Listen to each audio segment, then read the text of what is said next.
Howdy, folks. It's Saturday morning, and this is an off week, so I'm here and you're here, and we're all wanting an untold tale from this side of nowhere, and we'll get one.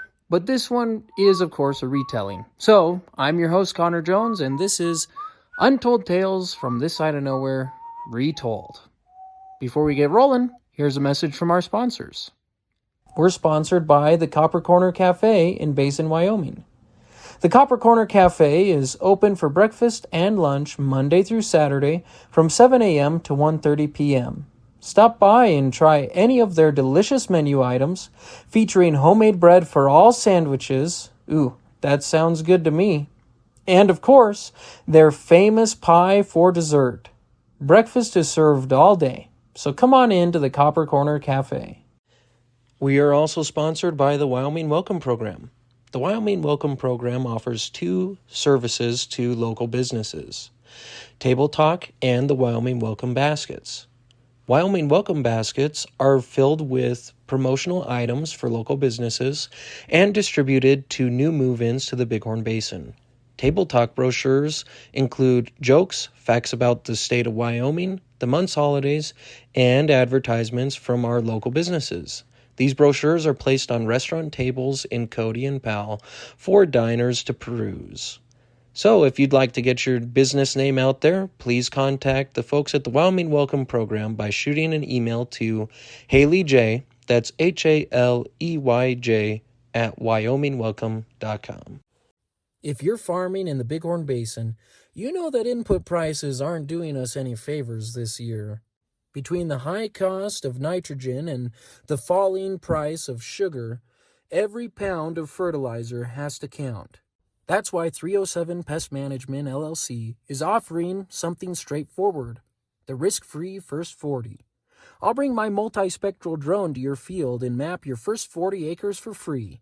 We'll look at the soil variability, identify the low-yield zones, and create a precision prescription file for your VRA equipment.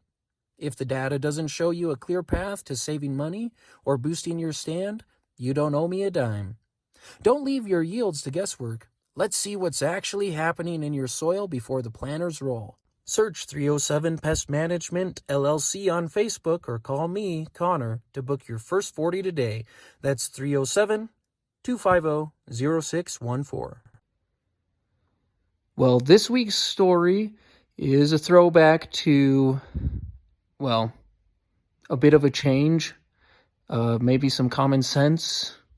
I don't know how many more money jokes I can make, but the episode that we're going to retell is A Penny Saved.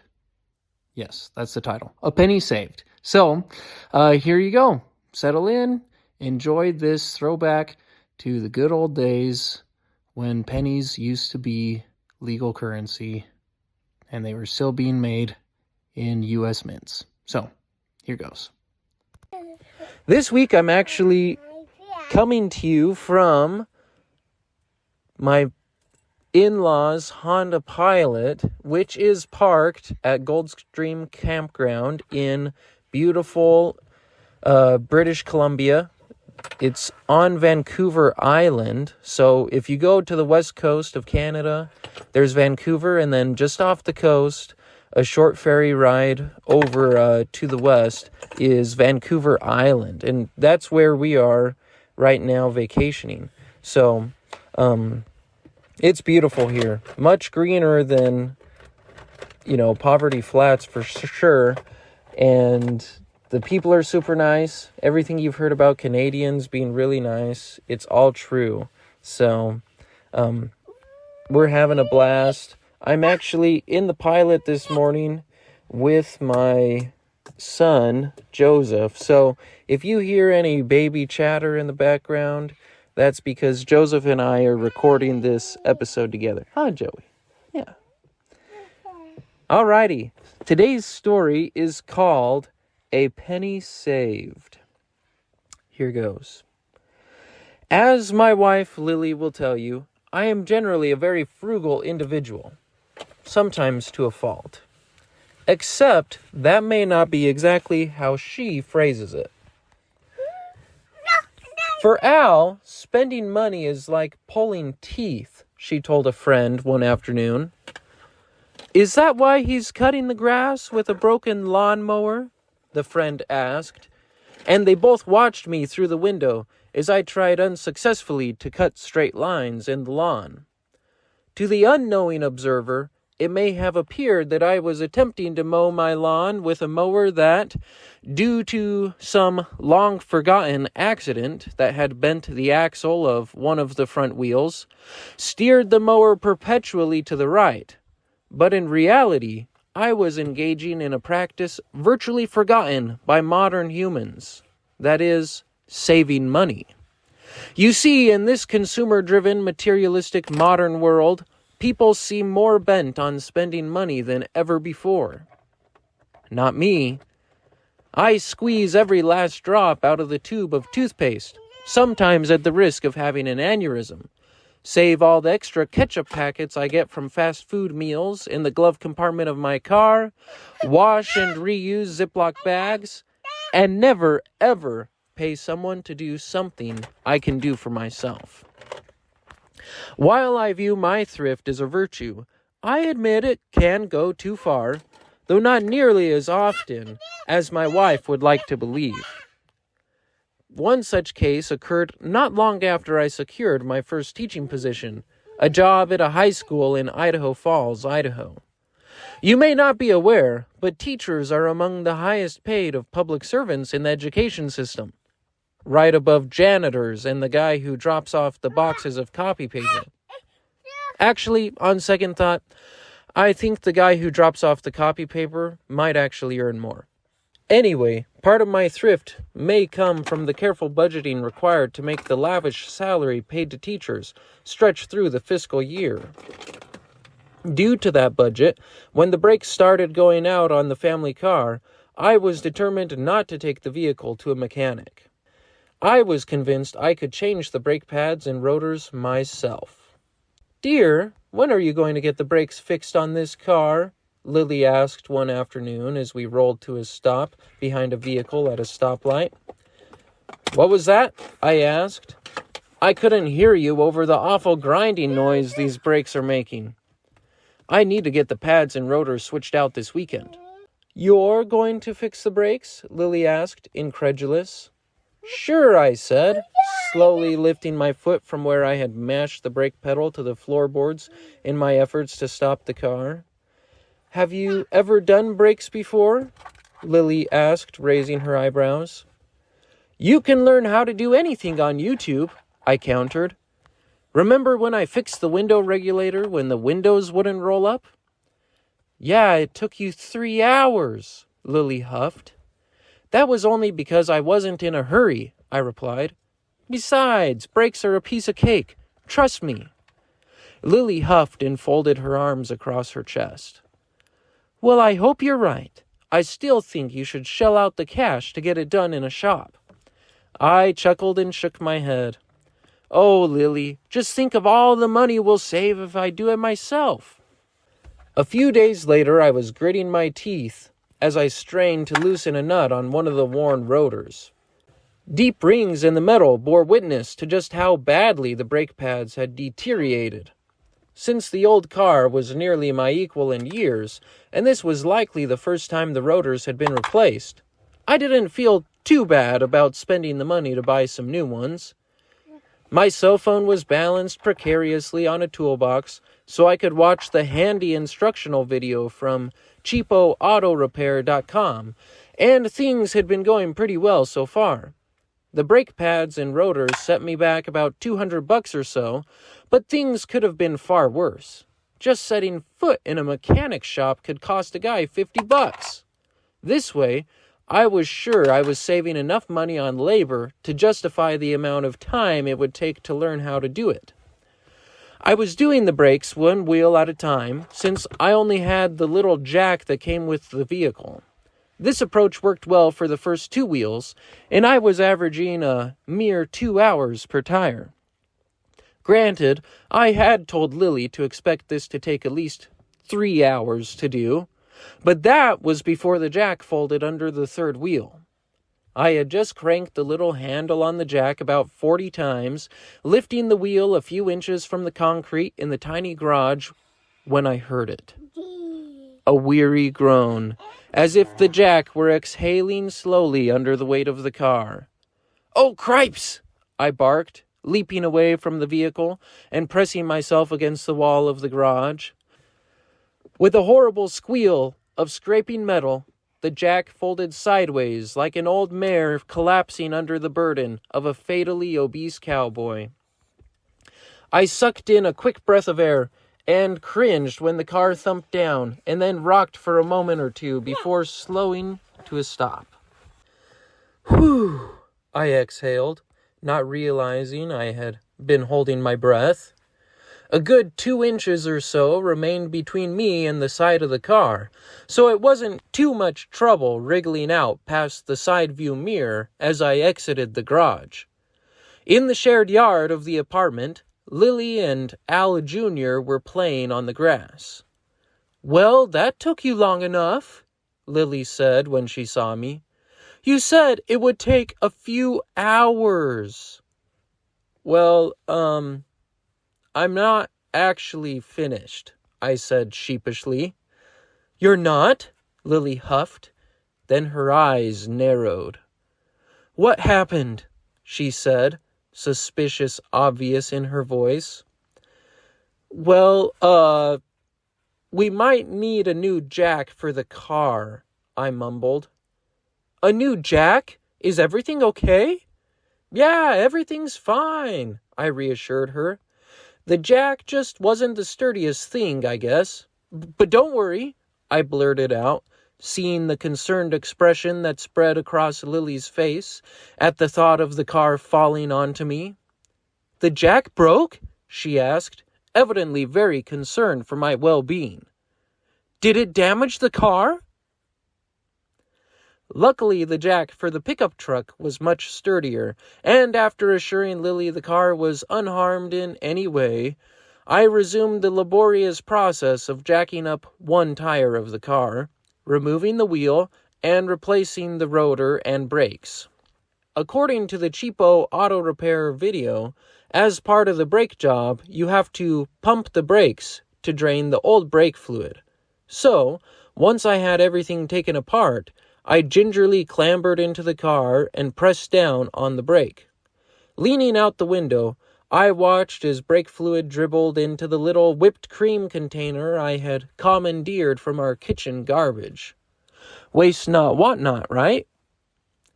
Giving the brake a final little stomp, I deftly drained not only the remaining brake fluid from the line, but discovered to my great surprise it is possible to eject a brake piston from the caliper entirely if you press on the brake pedal hard enough.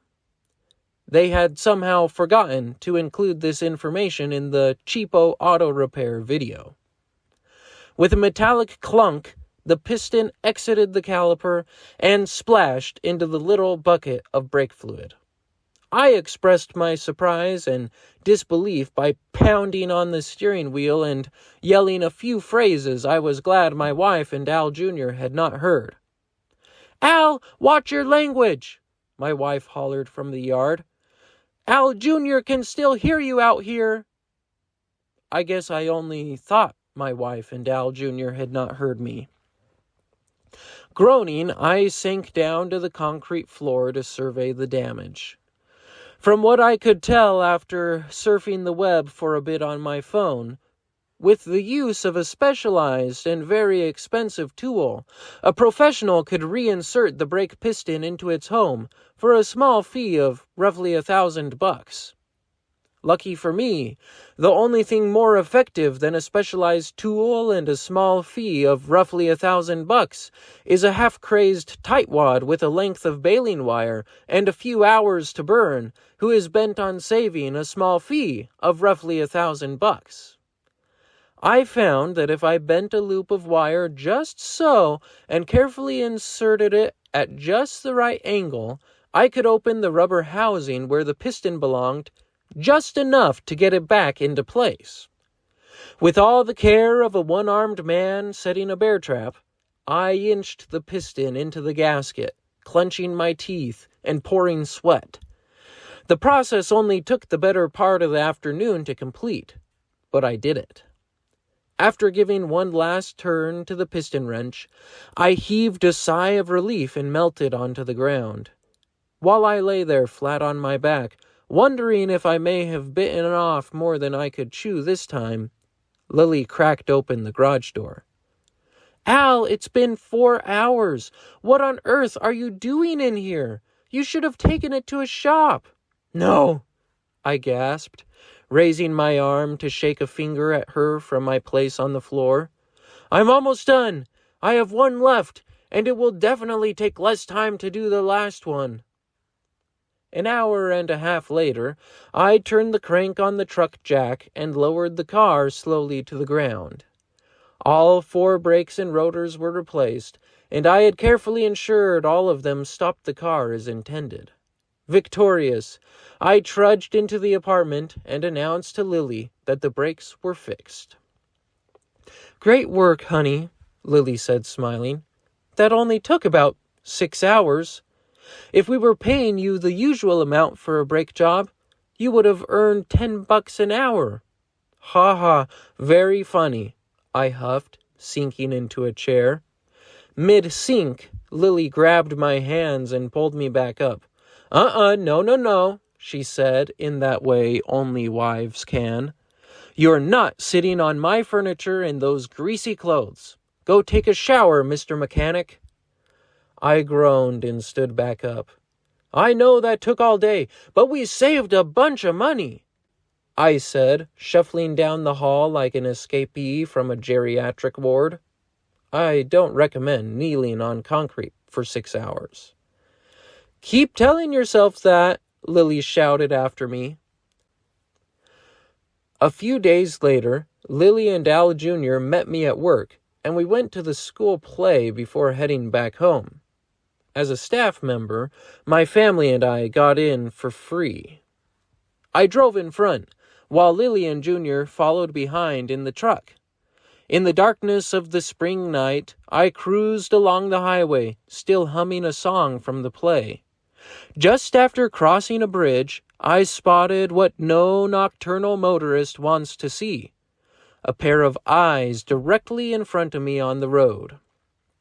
With a gasp, I slammed on the brakes and discovered quite suddenly that I didn't have any. Yelling something about the real cost of saving money, I swerved in time to narrowly miss a mule deer and careened into a ditch, where I cleverly slowed the vehicle by attempting to climb a rock-strewn hill. Due to the violent way the car leaped over bread-loaf-sized rocks, everything in the center console was soon flying around the car's interior, and the glove box sprang open, emptying its load of documents, maps, and my collection of ketchup packets saved from fast food restaurants. Lucky for me, a large tree at the top of the hill brought the car to a violent stop. In that instant, I discovered that, while my brakes were not working, the airbags in the car worked just fine. I was still clutching the steering wheel like a drowning man with a life preserver when Lily rushed up to my window, breathless and frantic. "Al, are you okay?" she screeched, yanking the door open. "I'm all right," I mumbled, turning to face her. "Oh, Al, your face!" Lily hollered, covering her mouth with her hands and drawing back in horror. "What? Really, I'm fine," I said. "You're bleeding everywhere," Lily cried, reaching in to help me unbuckle my seatbelt. "Am I?" I asked in a daze. I reached up to my forehead and felt something warm and sticky. Drawing my hand away, I looked down and saw red covering my fingers. "Lily, this doesn't look like blood," I mumbled. "What?" she asked. She took a closer look at my head, and after a moment she was seized by a burst of laughter. "What's so funny?" I asked, suddenly indignant. "I just got into a car accident." Lily wiped tears of mirth from her eyes. "It's not blood," she gasped between guffaws of laughter. It's those stupid ketchup packets you never use from the glove box. Indeed it was. Shaking with laughter, she held up the ketchup packet she had pulled from my hair. Apparently, when the airbag went off, it had plastered the airborne ketchup packets from the glove box all over my face. "Oh, Al," Lily smiled, recovering a little. "This is what you get for being such a tightwad." "Wait, did that really happen?" the mechanic said, looking up from his computer. "Well, no," I said. "That's what my wife said would happen if I did the brakes myself and didn't bring my car into a highly skilled professional such as yourself." "Oh, I see," he said, pulling the sheet of paper from the printer on the counter that separated us. "So, what do I owe you?" I asked as he slid the paper toward me. "Oh, not much," he said. "There were the parts and about 2 hours of labor, so that'll be a small fee of roughly $1,000? I gasped, looking down at the invoice in front of me. "Well, I am a highly trained professional," the mechanic said, folding his arms across his chest. "And did you know if you press on the brake pedal hard enough, those pistons will eventually slide all the way out on the Honda? Had a devil of a time getting them back in there," he grunted. "You don't say," I growled, holding out my credit card. So there you have it, another untold tale from this side of nowhere. And I don't know, maybe Lily's right about me being a tightwad. I don't particularly enjoy spending extra money, and I'm sure that you listeners out there like to save a few bucks yourselves from time to time.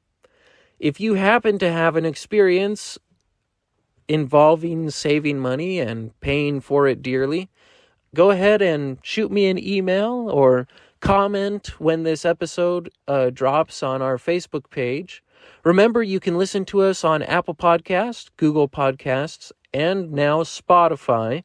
And don't forget to subscribe to our mailing list so that you receive an email that notifies you every time a new episode is released. I enjoy hearing from you, and I've sure enjoyed sharing this story this morning. I hope that the rest of our vacation here in British Columbia goes well, and we'll be back in the States here soon. As always, this has been an untold tale from this side of nowhere, where we work twice as hard for half as much and still find time for the important things, like fishing. Catch you next time, folks.